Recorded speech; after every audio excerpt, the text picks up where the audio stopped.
Okay, you see the question 19, we have this structure and it is trying to tell us that the line x and y is equal to line y and z, meaning x and z is equal to the labeling here, y and x. This is your y, so that's the symbol here, which shows that these two lines are equal.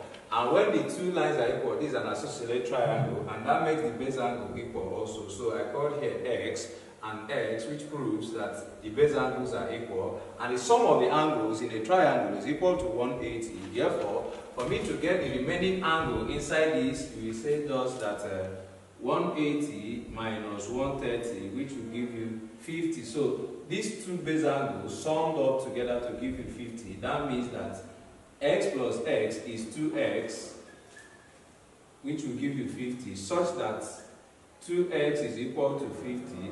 X alone is equal to 50 divided by 2, giving you that x is equal to 25. So each of these angles here is now 25. They now ask us to find y according to the question. Then y, angle in a straight line, is equal to 180. Therefore, y plus 25 is equal to 180, such that y alone is equal to 180 minus 25, and that gives us that y is equal to 155 degrees. So the answer to the question is 155 degrees. Remember, this is Her Majesty Easy Word, so enjoy. Hello, welcome to Her Majesty Easy Word Science channel. My name is Maestro, and today we'll be solving past questions on WAEC 2022 mathematics. So we'll start with the very first question, which says, evaluate correct four significant figures. 573.06 multiplied by 184.25. This one is very simple. All we need to do here is to use a calculator. So we go 573.06 multiplied by 184.25, and this gives us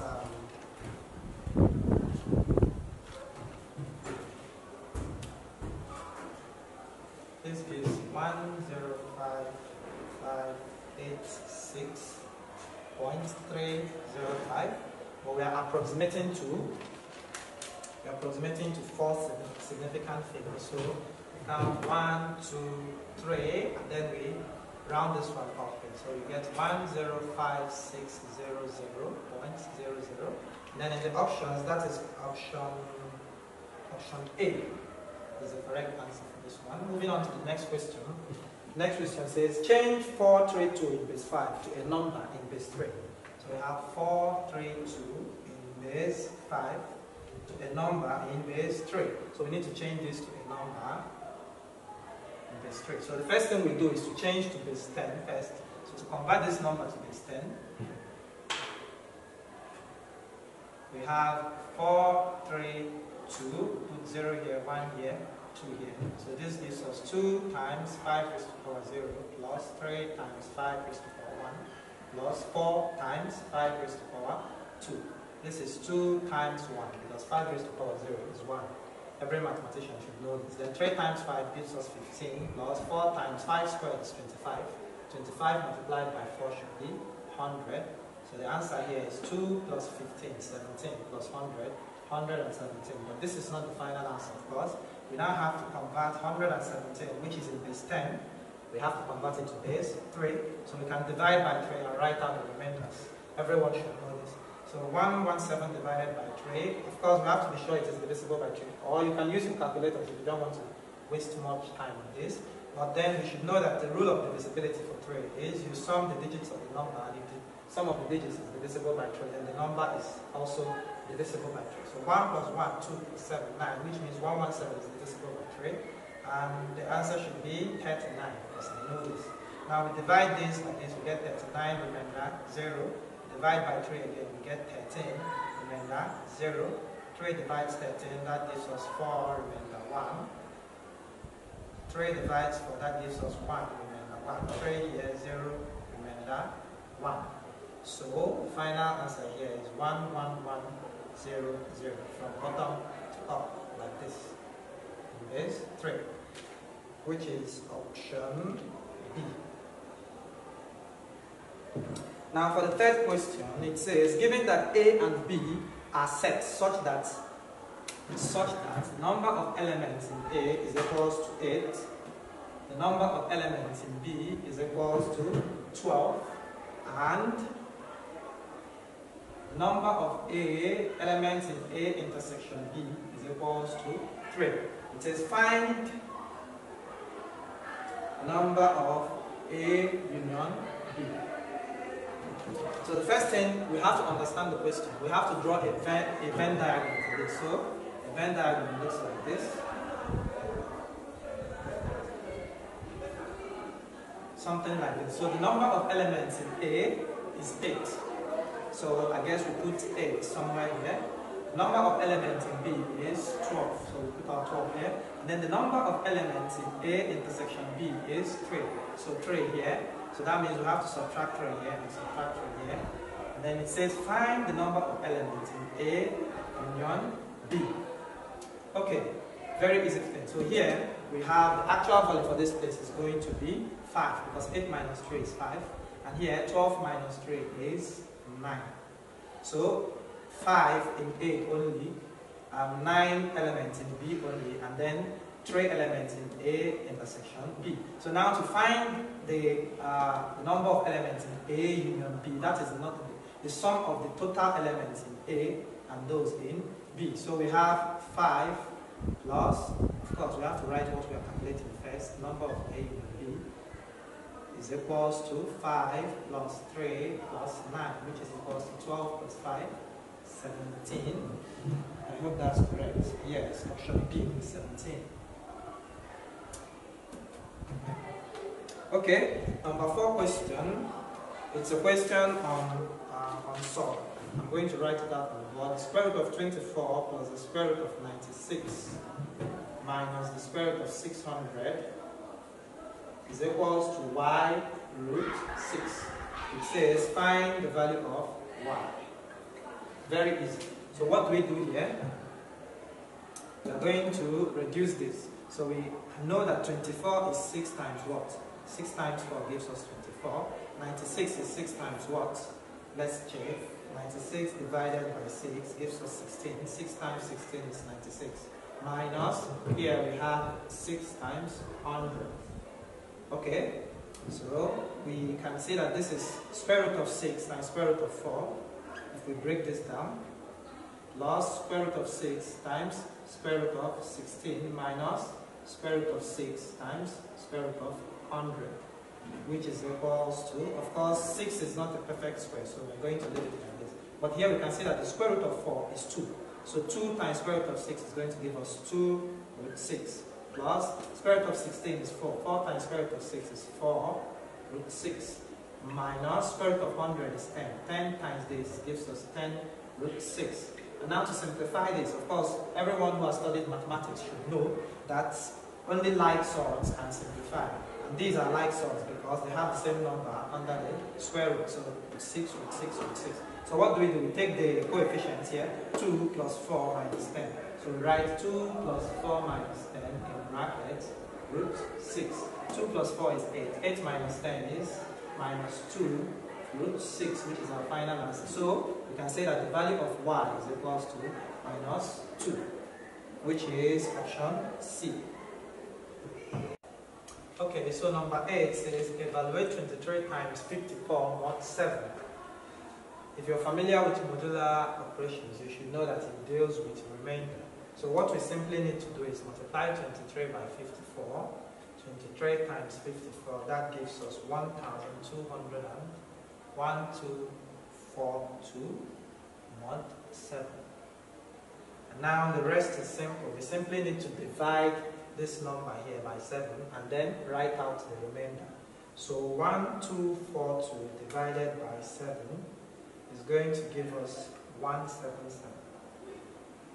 177. So to find the remainder, we multiply 177 by 7. It gives us 177 times 7 is going to give us 1239. So between 1242 and 1239, what is the remainder? If we add 3 here, we get this number. So the remainder here is equals to 3, which is our correct answer, option B. Number 9 says, if 4 to the power of 3x is equals to 16 to the power of x plus 1, find the value of x. Okay, this one is quite easy. This is indices. What we need to do here is we need to express these two numbers in the same base. Everybody knows that 16 can be written as 4 raised to the power 2. So we write 4 to the power of 3x is equals to 4 raised to the power 2. But we can't forget the power here, so we have to add x plus 1. And then from here, everything is easy. Since this is 4 and this is 4, we can simply equate the power. So cancel this, and then 3x, which is coming from here, is equals to 2 bracket x plus 1. And this has been reduced to a simple linear equation, which we can solve by opening the bracket here. 2 times x gives us 2x plus 2 times 1, 2. Then we collect like terms. This 2 moves to this side and becomes and changes sign. So we have 3x minus 2x is equals to 2. Remember what we simply did here. We took this 2x and we moved it to this side so that it can simplify with 3x. Like terms simplify. 3x minus 2x is going to give us x and not 1x. So x is equals to 2, and that's a final answer, which is option B. Okay, question 7. It says a weaver bought a bundle of grass for $50, from which he made 8 mats. If each mat was sold for $15, find the percentage profit. So this is, I think, commercial arithmetic. That's the topic this is brought from. So it's simple mathematics. Here is how we solve. We first of all find out how much he spent. So he spent $50, and then from it he made 8 mats, and he sold each mat for $15. So if we want to find out how much his total sale, we can say that 8, which is 8 mats that he made, each mat cost 15. So we multiply 8 and 15 to get what? That is 80 plus 40, 120. Yes. Let's be sure we use calculator. 8 by 15. Yes, 120. So now to find his profit, we have to subtract. So 120 minus how much he spent. This is going to give us his profit, which is 70. This 70 is his profit. Now we have to find what percentage. They're asking us for the percentage profit. So what percentage of 70? What percentage of 50 is 70? So how do we find this? We do 70 all over 50 times 100. So 0 cancels 0. 5 we divide 100 to give us 20. 7 times 20 gives us 140%. Very good business deal. This is option B. Okay, this is number 10. Yeah. Not 7. Not mine. Number 11. We have. Oh, is that so? Excuse. This one here should be number 5. This is 5. How did we get to 8? This is 6. And then 7. So that this can be 8. Question 8. Find the 17th term of an arithmetic progression. So the arithmetic progression goes like minus 6, minus 1, 4, and so on. So we are asked to find the 17th term of an arithmetic progression, this arithmetic progression. So we are going to use the formula T of n is equals to a plus n minus 1 d. And this is the formula that gives us the nth term of any arithmetic progression, given the first term and common difference. So here we are asked to find the 17th term. So we are going to equate n here to 17. So we write T of 17, which represents the 17th term, is equals to a A represents the first term in the sequence, which is minus 6, plus bracket n. Our n is 17, so we put 17 here, minus 1. And then d is the common difference. That is the difference between this and this. So that is what you add to this number to get this number. So in other words, what do you add to 6 to get minus 1? You can use a simple equation to show this. Minus 6 plus some number x gives us minus 1. So to find x here, we move this 6 here. So when we move this 6 here, it becomes plus 6. So x is equals to minus 1 plus 6, which is equals to 5. So our common difference here, you can see that it is what? 5. So we use times 5 here. And then we simplify. Minus 6 plus 17 minus 1 gives us 16 times 5. So of course we can't add, we can't do minus 6 plus 16 before multiplying. We have to multiply first before we do this part. So 16 times 5 is 50 plus 30, that's 80. So we have minus 6 plus 80, which is the same thing as 80 minus 6, which gives us 74, which is option C. Okay, so number 9 says m varies directly as n and inversely as the square of p. This statement can be represented by the following symbols. M varies directly as n and inversely as the square of p. Says if m is equals to 3 when n is equals to 2 and p is equals to 1, find m in terms of n and p. In other words, make m the subject of the formula. So, the first thing we have to remove this sign here. We change it to an equal sign. But before we do that, we have to introduce a constant, usually k in mathematics.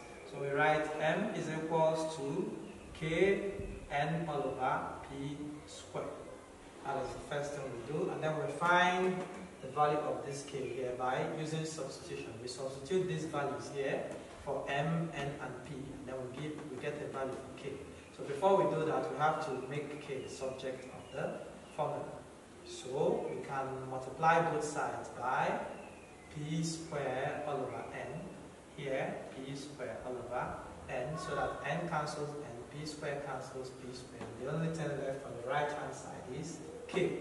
So we can now see that k is equals to mp squared divided by n.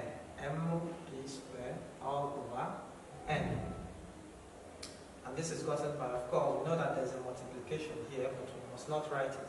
So this times this gives us mp squared, or p squared m, whichever one, divided by n. And then we can now substitute these values here to get the value for k.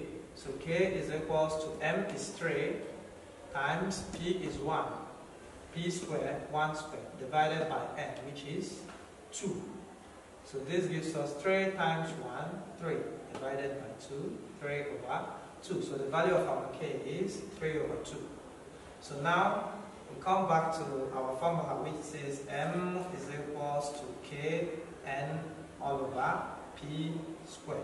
We now have the value of k, so we can now see that our final formula is going to be m is equals to k is 3 over 2. So we're going to substitute 3 over 2 for k. So this is 3 all over 2 times n all over p squared. So this gives us m is equals to 3 times n, because numerator multiplies numerator. That gives us 3n all over 2 times p. That gives us 2p squared. And this is the final answer. And this can be found in option A. Is the correct answer for number 9. Moving on to number 10. It says if A is equals to 3 and B is equals to minus 7, find the value of 5b plus a plus b squared all over a minus b squared. This is A, please, and not 9. So it says if A is equals to 3 and B is equals to minus 7, find the value of this expression here. So to find the value of this expression, we use something called substitution. We simply substitute these values given to us into here. So substitution means replacement. So we replace A with 3 and replace B with minus 7. So to do this, we get 5 times B is minus 7 plus A plus B. A is 3 plus B is minus 7 square all over A is 3, B is minus 7. So minus 7 close bracket square. So if you notice here, this has a minus sign already, and our B also has a minus sign. So that's why I put this one in the bracket. Please don't make the mistake of leaving it like that. Okay, so now we simplify. 5 times minus 7 gives us minus 35 plus 3 plus minus is minus. 3 minus 7 is going to give us minus 4. Minus 4 squared all over 3 minus 7 is plus. So that is 3 plus 7, which is 10. 10 squared. So we finish this one. Minus 35 plus minus 4 squared is plus 16. You should be aware that when you square a negative number, you will get a positive answer. So 10 squared here gives us 100. So we simplify. 16 minus 35 plus 16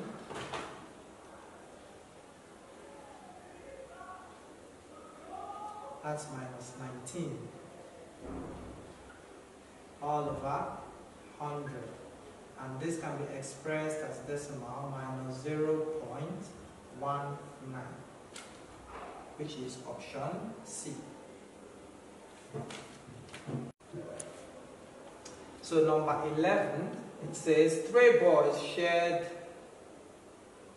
what? Shared 10,500 in the ratio 6:7:8. Find the largest share. So this is ratio. It says 3 boys shared how much? They are sharing 10,500. Forget about the currency. It's not so important. In the ratio of 6:7:8. And they ask us to find the largest share. So of course the person who gets the largest share is this guy with 8 here. So how do we do this? The solution is simple. We simply add 6, 7, and 8. 6 plus 7 gives us what? 13 plus 8 gives us 21. So we say 8, which is the largest share, divided by 21, multiplied by how much the share? 10,500. So we are going to use a calculator to save time. So we press 8 times 10,500 divided by 21. This is 4,000. And 4,000 is the share for the largest share here. And that is option A. Number 12. The length of a piece of stick is 1.75 meters. A boy measured it as 1.80 meters. Find the percentage error. So length of stick, the actual length of stick is 1.75 meters. And then someone measured it as, so the wrong length was measured as 1.80 meters. And now the question says, find the percentage error. So to find the percentage error, we have to find the error first, which is the difference between the actual length and the measured length. And if we subtract 1.75, that's if we do 1.80 minus 1.75, we know that our answer should be 0.05. That is the error. So this is the actual error, but we are asking us for percentage error. So to find the percentage error, we go like 0.05 divided by the actual length of the stick, which is 1.75, multiplied by 100 over 1. So we use a calculator to save time. 0.05 times 100 divided by 1.75. This is 2.857. The answer I'm getting here is something like 2.857. But if you look in the options, I don't see any 2.857 there. The answers are given in mixed fractions. So how do we do this? How do we convert? Okay, I think they didn't solve with calculator. So you can, of course, you can simplify this without using calculators, which is what they expect us to do. So I guess we're going to simplify it without using calculators so that our answer matches with the answer in the option. So first of all, 0.05, we move this here, 1, 2. So we're going to have that 0.05 is the same thing as 5 times 10 raised to power minus 2. That is our 0.05. And here, 1.75 is going to be the same thing as, we're moving this decimal from here, 1, 2. So we get 175 times 10 raised to power minus 2 also. So these and these are the same, this and these are the same. This is called standard from basic mathematics. So, to finish this up, we are going to have 5 times 10 raised to power minus 2 divided by 175 times 10 raised to power minus 2 multiplied by 100. I believe this should be able to cancel this. So now we have 5 over 175 times 100. So we can now divide to get our final answer. So first things first, 175 divided by 5 gives us 35. So here 1, here 35. So this is the same as 1 over 35 times 100. I believe 5 can divide 35 to give us 7. 5 can divide 100 to give us 20. So we have, I'm going to move to this side, we have 20 over 7, and then we change this to mixed fraction, and that should give us, 7 can divide 20 2 times, twice, so that is 2 whole number, and then it will give us a remainder of 6 over 7. So 2 whole number, 6 over 7, that is option B.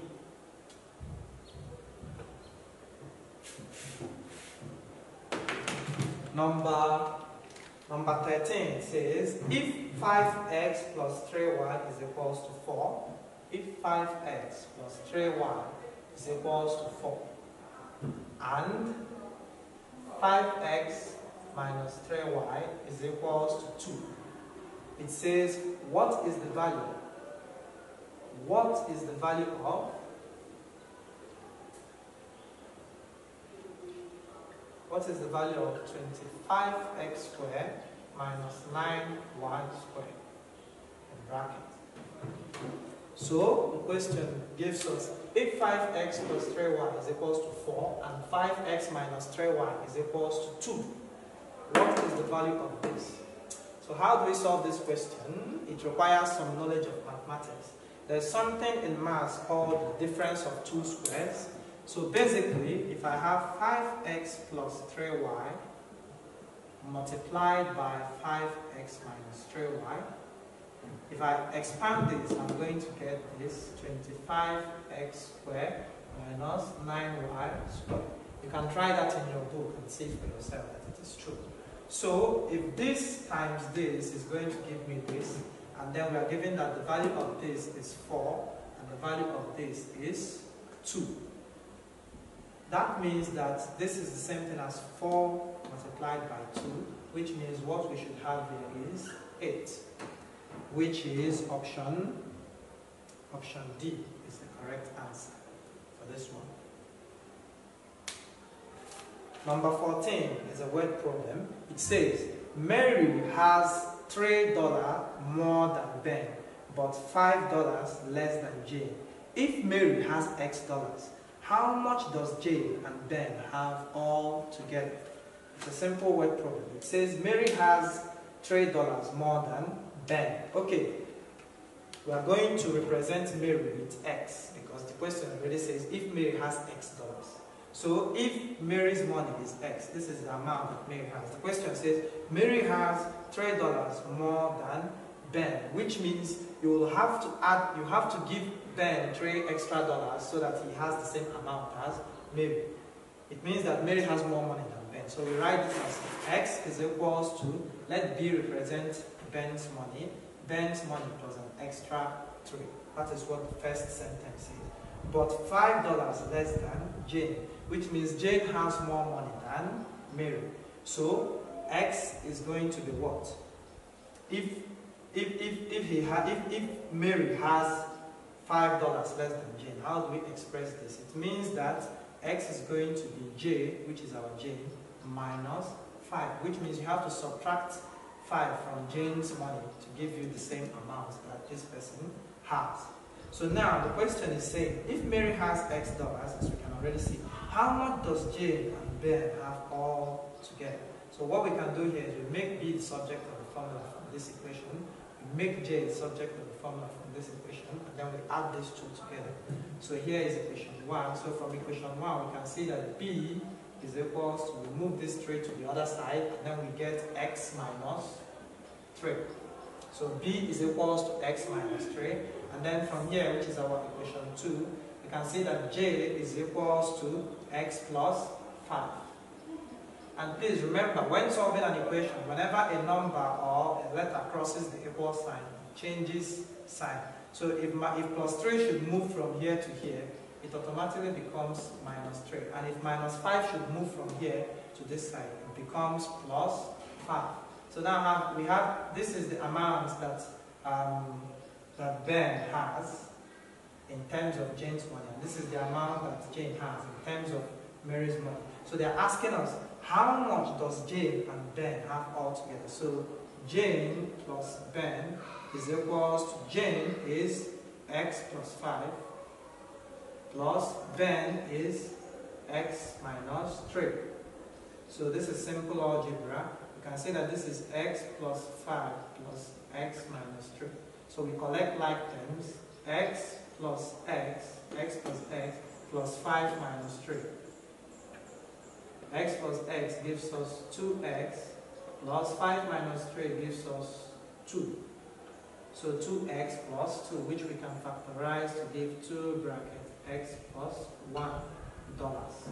So is this option in there? Okay, I think they expressed the answer in this one, 2X plus 2, which is option D.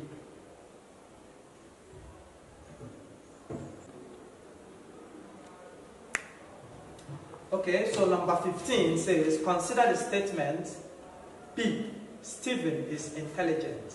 Q, Stephen is good at mathematics. If P implies Q, which of the following is a valid conclusion? This is a logical question, so there won't be any solving here. I can only try to explain. So the first statement says Stephen is intelligent. The second statement says Stephen is good at mathematics. So it says if P implies Q, which of the following is a valid conclusion? What do we mean by if P implies Q? So we have that P says that Stephen is intelligent.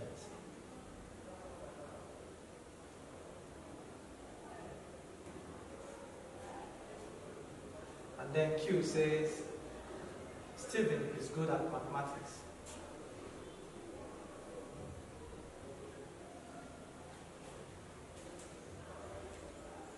Okay, so it says if P implies Q, which of the following is a valid conclusion? Before we read out the options, let's consider what this means. So what does imply mean in mathematics, in logic? It means that if this is true, then this must be true.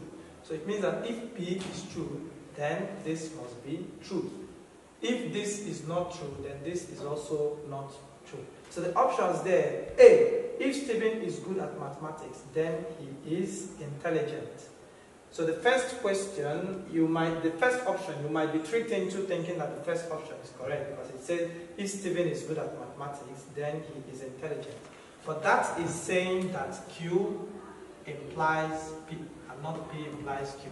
Because Q says if Stephen is good at maths, then he is intelligent. That is Q implies P, which is not the correct option. And then here it says, option B says, if Stephen is not good at mathematics, then he is not intelligent. That is the negation, the option B is the negation of this implies the negation of this, which is also not what we want. And then C says, if Stephen is not intelligent, then he is not good at mathematics, which we can write as if Stephen is not intelligent. That is, not P implies not Q, which is true, given that P implies Q also means that not P implies not Q. So this is the correct option. It means that if Stephen is not intelligent, then he is not good at mathematics, since this says that anyone who is intelligent must also be good at mathematics, which means if you are not intelligent, you cannot be good at mathematics. As simple as that. So number 16, it says what value of P will make x squared minus 4x plus P a perfect square? What value of P will make this a perfect square? So usually, this is under quadratic equation. So we have a shortcut for determining the value that you're going to add to this expression here, and it becomes a perfect square. So what is that shortcut? We have something that says b all over 2a all squared. If you're a student of mathematics, you should be familiar with this. So what does b stand for here? B stands for the coefficient of our x. So here b is equals to minus 4. And a is the coefficient of our x squared, which is 1. So we substitute and find our answer. So b is minus 4 all over 2 times 1 is 2 all squared.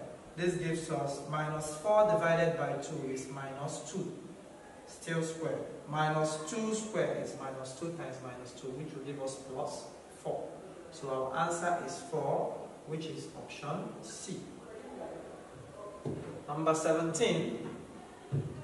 It says, find the value of x such that 1 all over x plus 4 all over 3x minus 5 all over 6x plus 1 is equals to 0. It says, find the value of x such that this equation here is true. So this is simply asking us to solve the equation, which we can do. As you can see, this is equations with fractions. And the first thing you are expected to do is to clear fractions, which you can do by multiplying by the LCM of the denominators. So here we have x, we have 3x, and we have 6x. Let's make this one a fraction by writing 1 over 1. So now we are looking for the LCM of x, 3x, and 6x.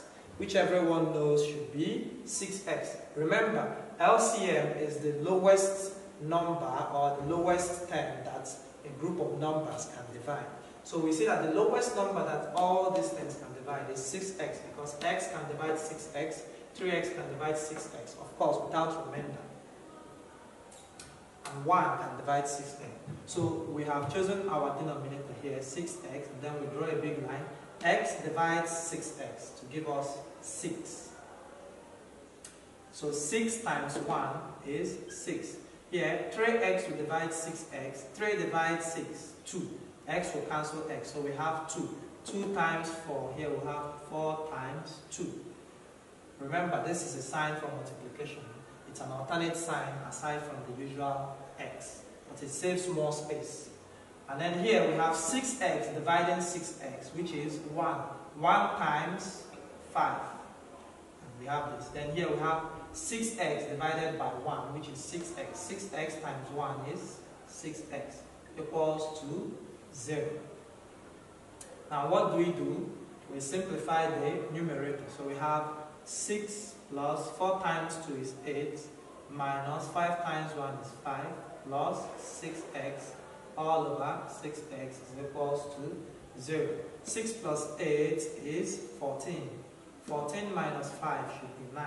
So we have 9 plus 6x all over 6x is equals to 0.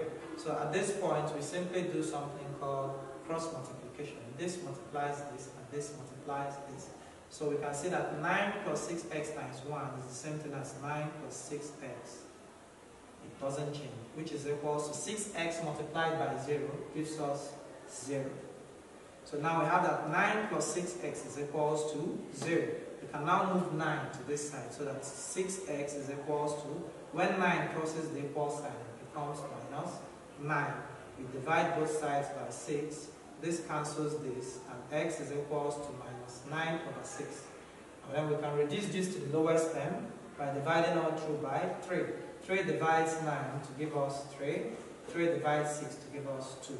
So our final answer is minus 3 all over 2, which is option C. Hi, my name is Cheryl. And I'm Jennifer. Guess what? There's a channel called Some Majesty Easy Word Science. And do you know the best part? It makes science so easy. Wow. It makes science easy, simplified, and very, very fun. Guess what? Rocket science ain't rocket science anymore. It's now ABC. Like if you did science your entire life. Another thing about Some Majesty Easy Word Science channel is that he makes available laboratory equipment and reagents. Guess the best part? If chemistry has been hard for you, he does tutorials. And another thing is, when you order for these things, they are high quality and they are also cheap and affordable for anybody. If you want to order, just look at the number below the screen. And don't forget to subscribe and hit the little notification button down below. Don't forget to share, of course, obviously there's love in sharing. Thank you! We'll see you there. Number 18, make t the subject of k equals to m square root of t minus p all over r. It says we should make t the subject. So change of subject of formula, SS1 topic. So what it means is, from this formula now, in this form that this formula is, we can say that the subject of the formula here is k. But we need to change that and make t to become the subject of the formula. So how do we do this? We start by removing everything that is attached to t, step by step. So we can start by eliminating this m here by dividing both sides by m, so that this cancels this. And then we can see that k over m is equals to square root of t minus p over r. Let me write that out. K over m is equals to square root of t minus p all over r. This is the first procedure. And now the second thing we need to do is to remove this square root here by squaring both sides. We square both sides and this cancels this, so that we can see that k all over m squared is equals to t minus p all over r. As you can see, the square root sign is gone. So now, okay, we can also square the sides too. We can open this bracket so that this becomes k squared all over m squared. When you square a fraction, remember that the square also touches both the numerator and the denominator. So don't think that k over m all squared is going to give you k squared all over m. No, you've just cheated the m because it's also inside the bracket. So you have to square both. Now back to this, we have k squared all over m squared is equals to t minus p all over r. We do something called cross multiplication to clear fractions. Essentially, this multiplies this and this multiplies this. So k squared times r will give us r k squared is equals to this times this will give us m squared bracket t minus p. Remember, we're looking to make t the subject of the formula. So we have r k squared is equals to, we're going to open this bracket, m squared times t, let's say t m squared, and then this times this minus p m squared. We've opened this bracket, and now we can send this guy to this side. We are trying to keep this guy alone. We are trying to isolate our t step by step. So we have r k squared, this minus pm squared, we are going to carry it over to this side so that it becomes plus pm squared, and then the only thing remaining on the right hand side is tm squared. As you can see here, things have now gotten easy. So to make t the subject of the formula, we simply need to remove this m squared. And how do we do that? We divide both sides by m squared, so that this cancels this, our t is left alone. So we can now see that t is equals to r k squared plus pm squared all over m squared. This is our formula for t. So let's check that's an option. T is equals to r k squared plus pm squared all over m squared. That should be option B as the correct answer. Number 19. This is a trigonometric question, so I'm going to draw the diagram on the board. So it's a triangle that looks like this.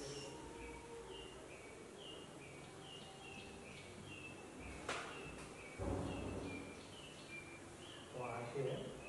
So this is Z, W, X, Y. And here we have 130 degrees.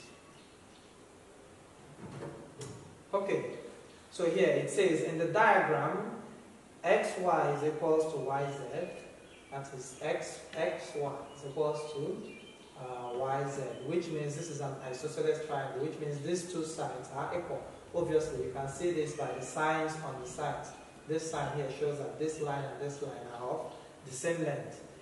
Angle XYZ is equals to 30 degrees. This angle here, sorry, 130 degrees, not 30 degrees. And now the question says, find the value of Y. This Y here, we should find the value of Y. And if you don't know how to solve angles, you might think this is a difficult question, but it's a very simple one. So how do we do this? The first thing we know is that we know that the sum of the angles in a triangle sums up to 180 degrees. And now we have one angle here, which means we need to find this angle and this angle.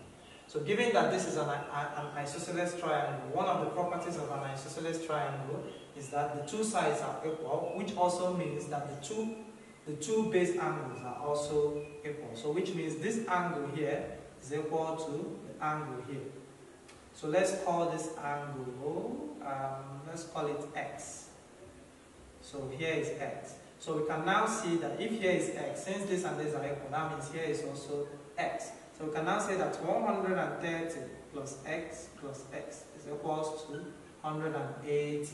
And what is the reason for this? Because sum of angles in a triangle is equals to 180. This is a universal truth.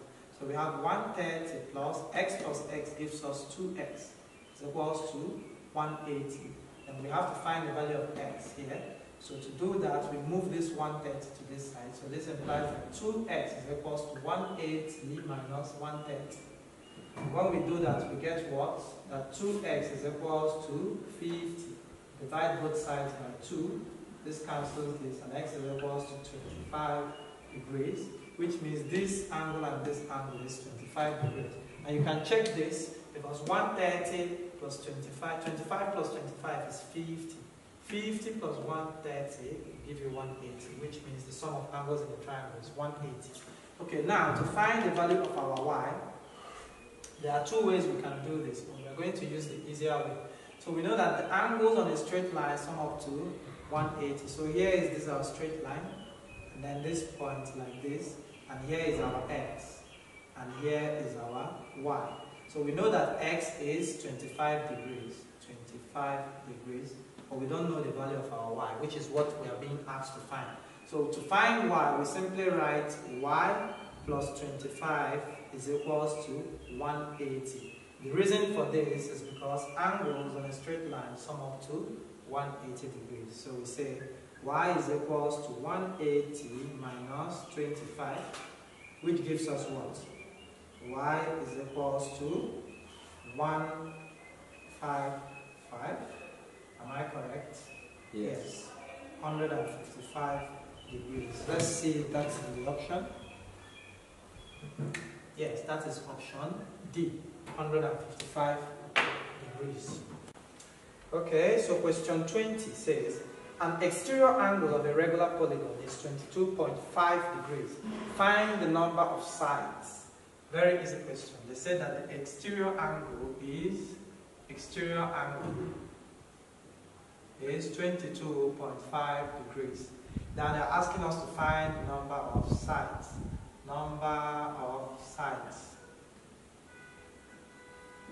Now, if you read this question, then you should know that there must be a relationship between the number of sides and the exterior angles of a regular polygon. So now, the answer is simple because we all know that the sum of the exterior angles of a regular polygon is 360 degrees. So if Each angle is 22.5 degrees. How many 22.5s will you need to make 360 degrees? So all we need to do here is divide 360 by 22.5 to get our answer. So we write 360 divided by 22.5, 16. So the answer is 16. That means the polygon has 16 sides, which is option D.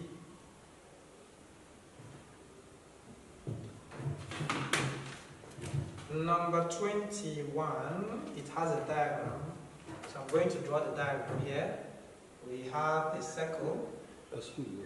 360 by 225 cannot be 16. 22.5. Okay. Not 225, 22.5. There was no point in what we have. Eh?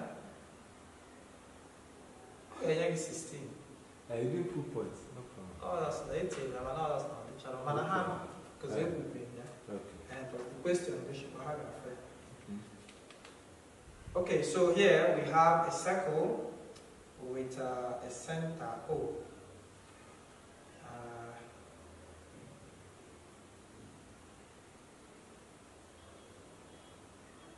150 degrees, Q, R,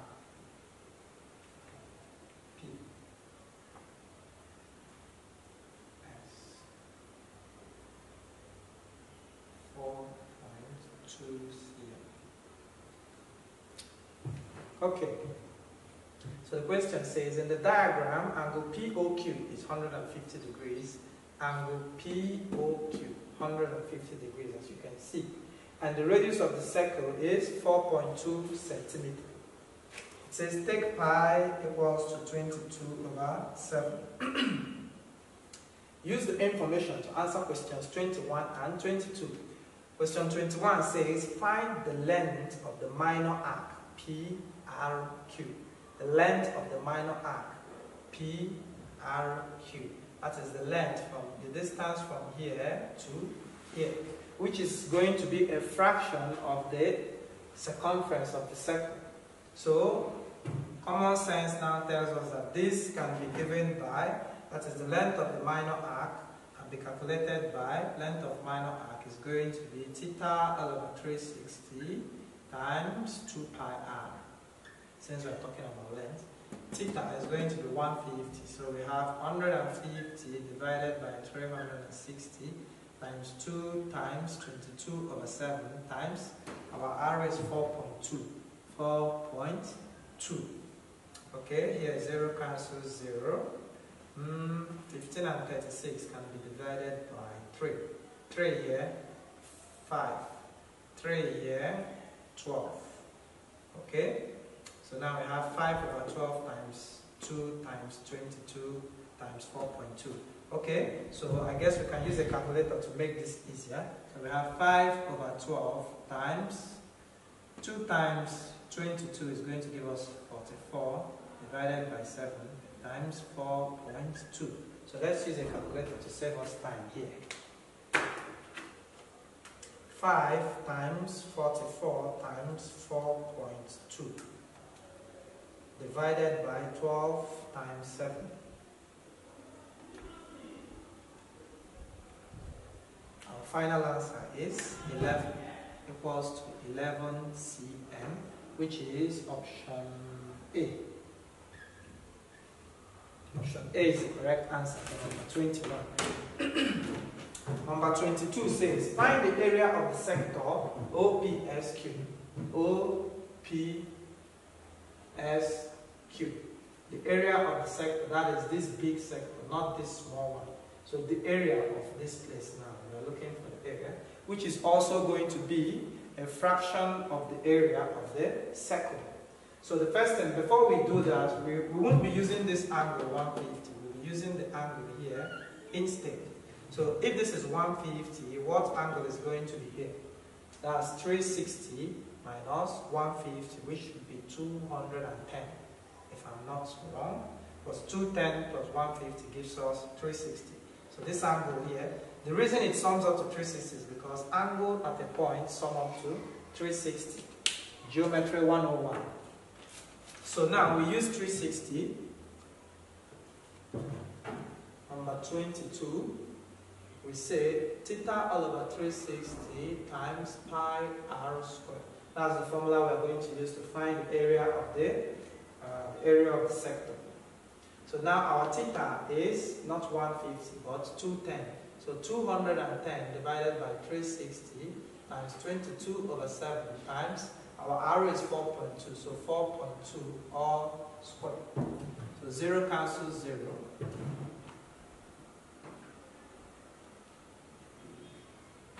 Remember, this is 2. So 210. So here we now have 21 over 36 times 22 over 7 times 4.2 squared. So we are going to use a calculator so that we save time. So we have 21 multiplied by 22 multiplied by 4.2 squared. Okay, and then we now divide this by 36. And then divide by 7. So the answer I'm getting here is 32.34 centimeters squared. Let's see if that's an option.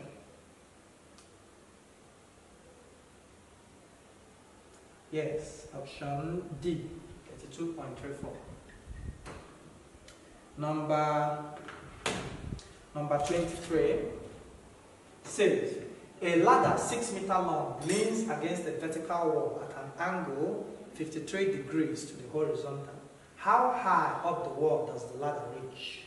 So this is a question of, it's a simple trigonometry. So here is the diagram. The diagram should look like this.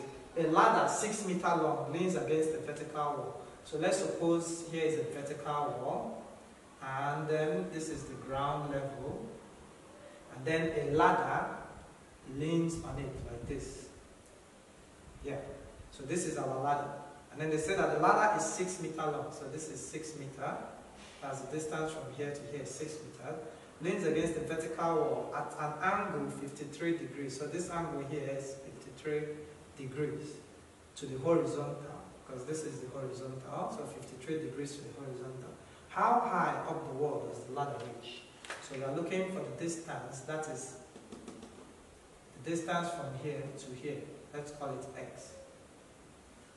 So how do we find x? We use simple trigonometry, SOHCAHTOA. We are looking for something that relates, obviously this is the hypotenuse and this is the opposite with respect to our angle here. So we are looking for something that relates opposite and hypotenuse, which is sine. Because sine, SOHCAHTOA, sine is opposite all over hypotenuse. So we say sine 53 degrees is equals to opposite, which is x, divided by hypotenuse, which is 6. Now to find our x, we simply do cross multiplication, so that x is equals to 6 times sine 53. Then we can use a calculator to find this. 6 multiplied by sine of 53 is going to give us 4.437. 4.438 approximately. So let's see if the answer 4.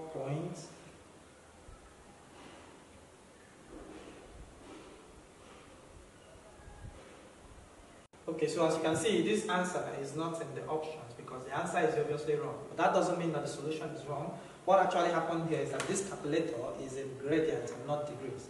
So that's something else you have to be aware of, because some calculators can be in gradient and some can be in degrees, because these are the two most popular ways of measuring angles. So if we use a good calculator, if we use a calculator in degrees, we see that if we calculate sine 53 multiplied by 6, it gives us 4.79. So this is going to be 4.79. And let's check if that's in the option. Yes, option C, 4.792. So the correct answer for this one is option C. Question 24. A cylinder opened at one end has a radius of 3.5 centimeter and a height 8 centimeter. Calculate the total surface area. Very simple question. So remember, it says that the cylinder is opened at one end, which means it's not a complete cylinder, but one end has been removed. So to find the total surface area of this cylinder, we are going to calculate the curved surface area of the cylinder plus the area of the closed end. So the formula for finding the curved surface area only is given by 2 pi RH. And then the formula for finding the area of the closed end, which is obviously a circle of radius 3.5, is pi r squared. So if we calculate this and calculate this, we get the total surface area of the cylinder. But before we do that, let's factorize this quickly. We can see pi and r here, pi and r here. So pi r bracket 2h plus r. Quick factorization. And then now we start to substitute. Pi is giving us 22/7 multiplied by r is 3.5. Open bracket, 2 times the height is 8 plus 3.5. Now 3.5 will divide 7 twice because 3.5 times 2 is going to give you 7. Now 2 divides 22 to give 11. So this implies that 11 times 2 times 8 is 16 plus 3.5, which is equals to 11 times 16 plus 3.5 is going to give us 19.5.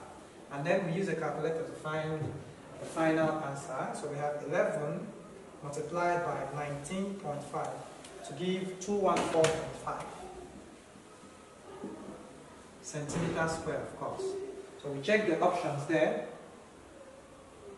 214.5 is option D. We move on to the next question, number 25. In number 25, it says, in the diagram, angle WZY and WYX are right angles. WZY, right angle. WYX, also a right angle triangle. Now it says, find the perimeter of WXY. We should find the perimeter of this shape, which is the distance around the shape. So here is 4, here is 3, here is 12, and then this one is unknown, which is obviously what you need. It is the missing detail you need to find the perimeter. So once we find the value of this place, which we call x, we now sum it with these other ones to get the perimeter, which is the distance around the shape. So to find that, we are going to need some information, because to find this now, we'll have to find this one first.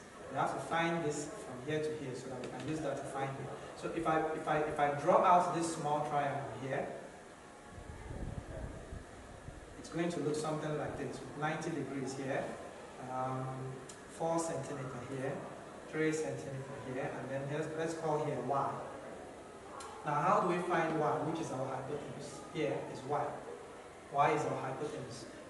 Everyone knows Pythagoras Theorem, so we say that y squared is equals to 4 squared plus 3 squared. That is, Pythagoras Theorem states that the square of the hypotenuse is equal to the sum of the square of the two other sides. So y squared is equals to 4 squared is 16 plus 3 squared is 9, which is 25.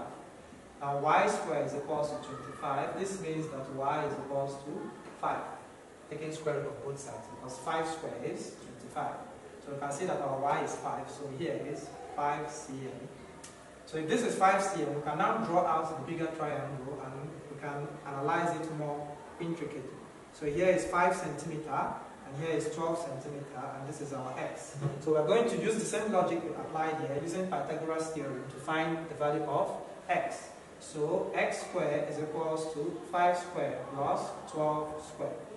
X squared is equals to 5 squared is 25 plus 12 squared is 144. Adding these two values, we get 169. So x squared is equals to 169. So which number do you square to get 169? If you don't know that, you can take the square root of both sides, and on your calculator you press square root of 169, and that is going to give you 13 or 13 centimeter, depending on the context. So now, this is not your final answer, of course. Let's see if it's in the option though. Okay, the option doesn't have 13 centimeter, but in JAM you are likely to see something like this. Okay, so to find the perimeter, this is now 13 centimeter. The perimeter, remember, perimeter is the distance around the shape. So we have 13 plus 12 plus 3 plus 4. 13 plus 12 plus 3 plus 4 gives us the perimeter. 13 plus 12 is 25 plus 3, 28 28 plus 4 is 32 centimeters. In the option, we have 32. Yes, it's option B. Okay, so question 26 says the length of a rectangle is 10 centimeters. If its perimeter is 28 centimeters, find its area. So this is question 26. It says that the length of a rectangle is 10 centimeters, and then the perimeter is 28 centimeters, and it's asking us to find the area. So how do we do this? Of course, we know that the perimeter, the formula for finding the perimeter of a rectangle is given by P is equals to 2 bracket L plus B. So we can use substitution to find the breadth. Since we are given only the length, we can find the breadth by using substitution. So the perimeter here is given as 28. Is equals to 2 bracket, our L is 10 plus B. Of course, don't go and add 10 to B and say that this is 10B. These are unlike them, so they can't simplify. The first thing we do here is to divide both sides by 2, so that this cancels this. 28 divided by 2 should be 14. And then 14 is equals to 10 plus B. This implies that you can take this 10 and move it to this side, and it becomes minus. So 14 minus 10 is equals to B, which means that B is equals to 4 centimeters. So from there, we can use this information to find answer for A. The formula for finding the area of a rectangle is given by L times B. This implies that A is equals to, our L is 10, multiplied by our B is 4. 10 times 4 gives us 40 centimeters square, which is option B.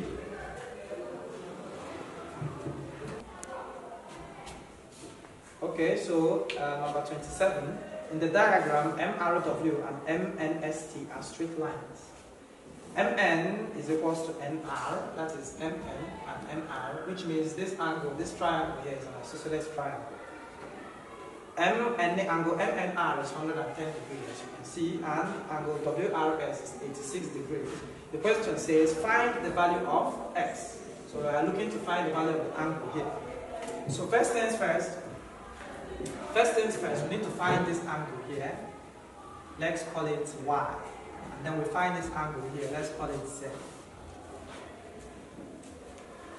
So to do these things, we have to analyze this diagram. We have to dissect it part by part and analyze it individually. So I'm going to start with this triangle, NAMR. I'm going to draw it out here. This is R, M, N, and this is an isosceles triangle, as you can see, and here we have 110 degrees. So these two angles must be equal, given that the base angles of an isosceles triangle are always equal. So that means that if I call this angle, let's say we call this angle, let's choose the letter A, it means that automatically this is also A. So we can now say that A plus 110 is equals to 180. That means this angle plus this angle plus this angle sums up to 180. The reason for this is because the sum of angles in a triangle is 180 degrees. A plus A gives us 2A plus 110 is equals to 180. So we move this 110 here and the sign becomes negative. We have 2A is equals to 180 minus 110. 2A is equals to 180 minus 110 gives us 70. Divide both sides by 2. Then A is equals to 70 divided by 2 is 35. So A is equals to 35 degrees, which means we can now add this information to our diagram. So 35 degrees. Now, we can now find the value of Z because as you can see here we have 35. We have 3 angles on this straight line, which means these 3 angles must sum up to give us 180 because the sum of angles on the straight line is 180. So we can say that 35 plus Z plus 86 is equals to 180. 35 plus Z plus 86 equals to 108. 35 plus 86 is equals to 121 plus Z is equals to 180. Let me press my calculator also, I'm sure. 35 plus 86. Yes, 121. So we now move this 121 to the other side so that Z is equals to 180 minus 121, which should give us 59 degrees. So let's be sure. 180 minus 121, 59 degrees. So Z is equal to 59 degrees. So we can now add this information also, 59 degrees. Okay. Now we move on to Y. We have to find the value of Y here also. As we can see, we have two angles on a straight line, 110 and Y. So we use the same principle we used here. 110 plus Y is going to give us 180 because the sum of angles on a straight line is 180. So 110 plus Y is equals to 180. This implies that Y is equals to 180 minus 110, which is equals to 70. So this angle here is 70 degrees. Now you can see that to find X, it's now a matter of adding these three angles, because we know that this angle plus our X here should give us 180, because the sum of angles in the triangle is 180. So we write 59 plus 70 plus X is equals to 180. And if you were solving this in theory, if you were writing this as a theory, if you were answering this question as a theory question, you would have to include the reason for making this statement in a bracket. So you would go something like in bracket, you write sum of angles in a triangle. But this is objective, so we don't need to do that. 59 plus 70 should be 129 plus X is equals to 180. This implies that X is equals to 180 minus 129, which should give us what? 51. Let me be sure. 180 minus 129, 51. So the value of X is equals to 51 degrees. Let's see if that's in the option. Yes, option C, 51 degrees. Number 28. A boy 1.4 meter tall stood 10 meters away from a tree of height 12 meters. Calculate, correct to the nearest degree, the angle of elevation of the top of the tree from the boy's eyes. So we need a diagram to solve this one. So I'll start with the boy who is 1.4 meter tall, and then he stands 10 meters away from a tree. So 10 meters away from a tree, and the tree is 12 meters tall. Something like this. So now the question says, calculate correct the nearest degree, the angle of elevation, that is this angle from here to the top of the tree. So we are going to draw a horizontal here. So this angle here, let's call it theta, is what they are asking us to find. So here we have 1.4, and then this distance from here to here is 10 meter, 1.4 meter, and the distance, the height of the tree is giving us 12 meter. Okay. So now we want to calculate the angle of elevation from this boy's eye to the top of the tree. So this question can be quite tricky because we don't know some variables. So first of all, let's cut out this triangle here. It's going to look like this. Yes, something like this. Don't mind the horrible drawing. Okay, so we have theta here. This is 10 meter. Okay? So, if we analyze this triangle here, we want to find the value of theta. How do we know the distance? How do we know what this from here to here is? As you can see, the boy is 1.4 meter tall, which means from here to here is 1.4. So that means the remainder of this place has to be 12 minus 1.4, which should be what?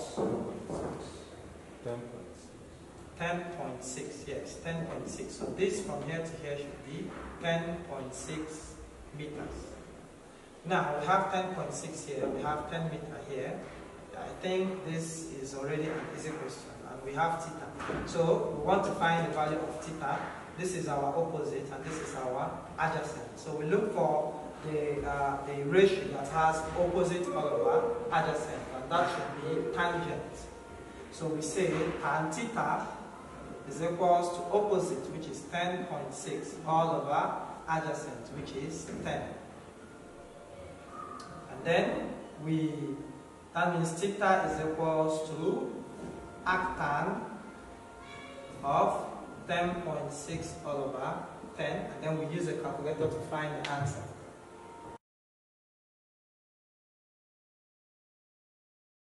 So 10.6 divided by 1.06. So theta is equals to arctan 1.06. So arctan of 1.06, 46.6, which is approximately 47 degrees. Approximately. Which is option B. Final answer. Now question 29. Question 29 says, given that sine 5x minus 28 is equals to cos 3x minus 50, it says an x lies between 0 and 90 degrees. Find the value of x. So we should find x. If sine of 5x minus 28 is the same as the cos of 3x minus 50, we are asked to find the value of x. So for x between this and this, you should know that, let's suppose I have a diagram like this. This is 90 degrees, and then I have theta here. Do you believe me that this angle here should be 90 minus theta?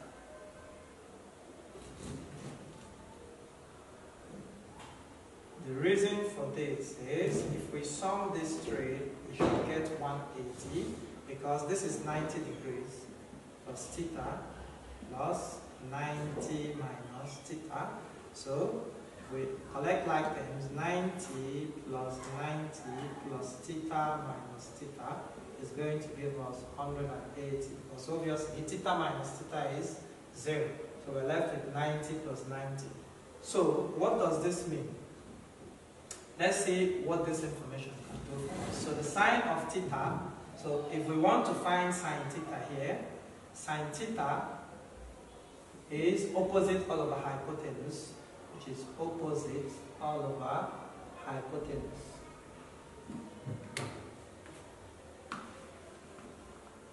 And then the cos of this angle, the cosine of this angle, cos 90 minus theta is equals to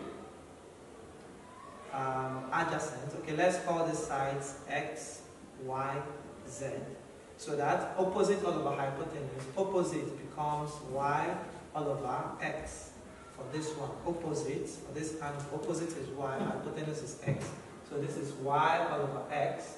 And then here, cosine of 90 minus theta is going to give us adjacent all over hypotenuse. That is adjacent here divided by hypotenuse, which is also y all over x. So looking at these two, we can see that sine theta is equals to cos 90 minus theta.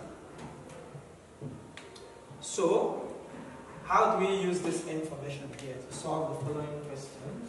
We're going to do some gradient substitutions. So, we are going to say let 5x minus 28 equals theta. We're going to substitute 5x minus 28 for theta. So, therefore, sine of 5x minus 28 will be written as sine theta. So, I'm going to write sine theta, which represents this, is equals to cos 3x minus 50. This is the first step. But then, sine theta from here, we can say that sine theta is the same as cos 90 minus theta. So, I'm going to replace this one with cos 90 minus theta. So, this becomes cos 90 minus theta is equals to cos 3x minus 50.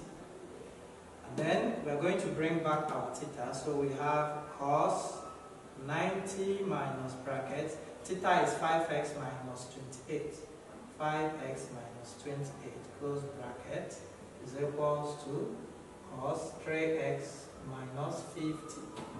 And then we open this bracket. We have cos bracket 90 minus 5x plus 28 is equals to cos 3x minus 50.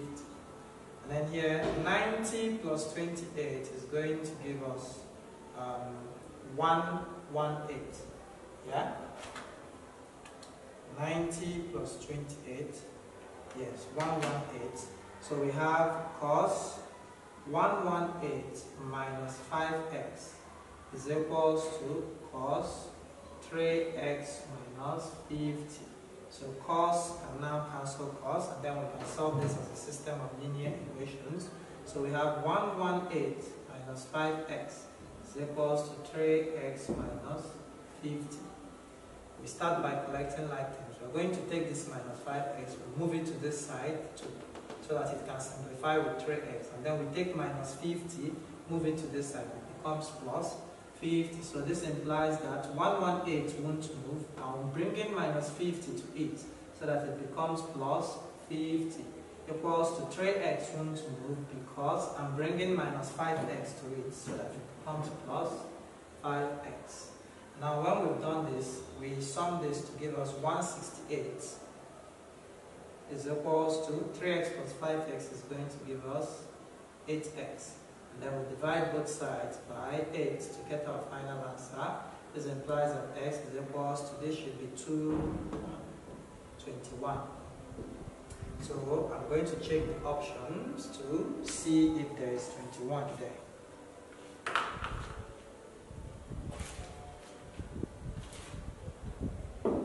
Yes, option C is 21, which is the correct answer. Number 30, in the diagram, MNR is a tangent to the center at N. Sorry, is a tangent to the circle at N. That is, this line, MNR, is a tangent of this circle at this point, N. It says angle NOS is 108 degrees. Use the information to answer questions 30 and 31. So question 30 says, find angle OSN. That is OSN. This one is very easy because this triangle here is an isosceles triangle. The reason for this is because the distance from the center to the circumference is R. And the distance from this center to the circumference is also R, which makes these two sides equal, which means this is an isosceles triangle, which means that the angle here should be equal to the angle here. So let's suppose we call this angle A, and this one is also A. Then we can say that A plus 108 is equals to 180. The reason for this is because the sum of angles in a triangle is 180. A plus A gives us 2A. Plus 108 is equals to 180. This implies that 2A is equals to, we're going to move this to the other side, so it becomes 180 minus 108. So 2A is equals to 180 minus 108 should give us 72. And then we divide both sides by 2. A is equals to 36 degrees. So the angle OSN is equals to 36 degrees. And the option that should be option C. Then 31 says find angle SNR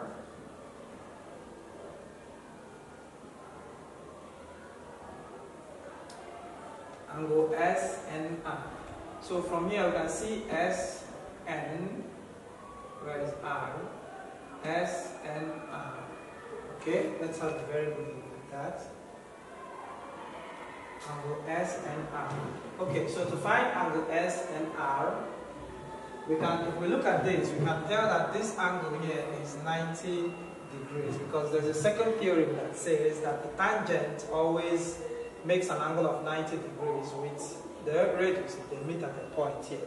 So this angle here is 90 degrees, and then we know what this angle here is. A is 36 degrees, and then our SNR, which is the angle here, can be found by adding this and this and equating it to 180, because our sum of angles on a straight line is equals to 180.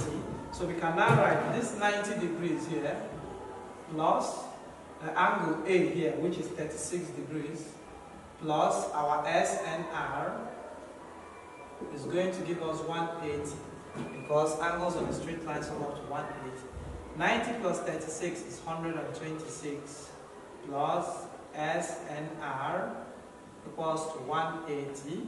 So this means S and R is equals to 180 minus 126, which should be 54 degrees. So S and R should be 54 degrees. And the option, that is option C, 54 degrees. So with that being said, we are going to stop here. You watch our next video to see the solution of the remaining 20 questions. Thank you. Stay subscribed. Okay, my name is Maestro, and I will look forward to seeing you guys on the next video. I'm Dr. Kingston, a product of Sir Majesty Easy World. Join Sir Majesty Easy World today and be proud of what your tomorrow may be. Thank you and remain blessed. Wait a minute, have you heard about Sir Majesty Easy World? Well, I'm a subscriber to at Sir Majesty Easy World on YouTube, and I'm a student at University of Camerino, Italy. Sir Majesty made science so easy for me, and it took away the fear I had on chemistry and biology. Distance is not the barrier. Guys, you have to join the Easy World today at www.easyworldscience.com and on YouTube at Sir Majesty Easy World. Bye. Thank me later.